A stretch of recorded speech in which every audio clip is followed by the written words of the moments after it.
Myself, Advocate Pooja Kumari, once again with you with some new legal knowledge which may help you to live peacefully, fearlessly, while protecting your fundamental rights in the society.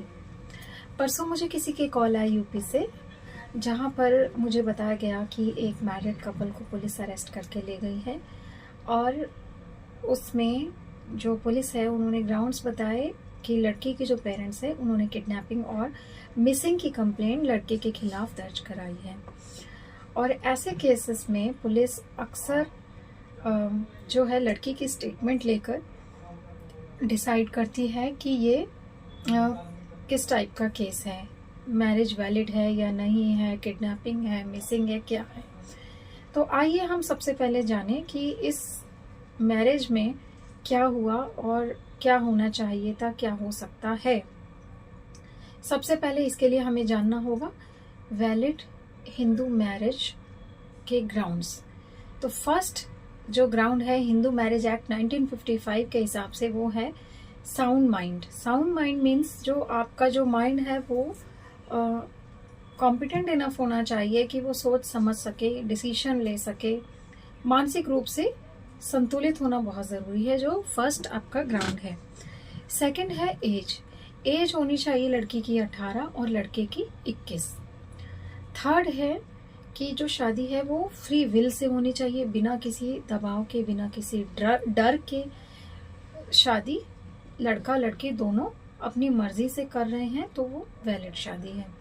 इसके अलावा fourth है सपिंडा relationship में आपकी शादी नहीं आनी चाहिए। सपिंडा relationships वो होते हैं जो माता पिता की जो क्लोज रिलेशंस में हम जो मैरिज करते हैं वो अवॉइड करनी चाहिए। और जो फिफ्थ ग्राउंड है वो है प्रोहिबिटेड रिलेशनशिप्स। प्रोहिबिटेड रिलेशनशिप में आता है कि आप अपने भाई बहनों से मैरिज नहीं कर सकते, अपने मौसी से मैरिज नहीं कर सकते, अपने फादर की वाइफ से मैरिज नहीं कर सकते। तो this kind of relationships are prohibited relationships. So ये जो वैलिड ग्राउंड्स है, अगर किसी की मैरिज में फुलफिल हो रहे हैं तो उनकी मैरिज 100% वैलिड है। तो आइए अब इसके बारे में आगे हम देखते हैं कि इस जो केस में पर्टिकुलरली क्या हुआ। मिसिंग जो कंप्लेंट जो इन्होंने दर्ज कराई है लड़की वालों ने, वो तब कराई है जब ये वैलिड तब होता जब अगर ये लड़की अपनी मर्जी के बिना आती या इसको बहला फुसला कर या थ्रेट करके या किसी तरह से लेकर आते, या किडनैपिंग हो गई, जो माइनर है, माइनर जो बहला फुसला कर लेकर आ जाना।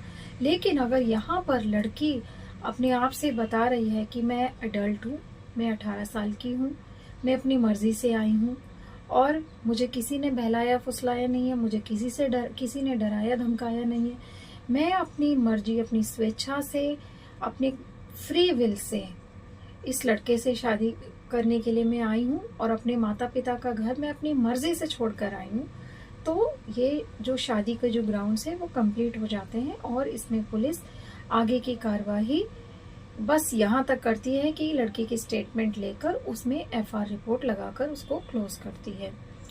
तो जो इन्वेस्टिगेशन है, जो चीज़ें हैं, उसको एक तरीके से किया जा सकता था, लेकिन इसमें अरेस्ट जो है जस्ट बिकॉज कि इन्होंने मैरिज कर ली है और माता पिता के विरोध में जाके करी है तो उनको अरेस्ट नहीं किया जा सकता। ये उनके फंडामेंटल राइट्स का वायलेशन है, आर्टिकल 21 का वायलेशन है।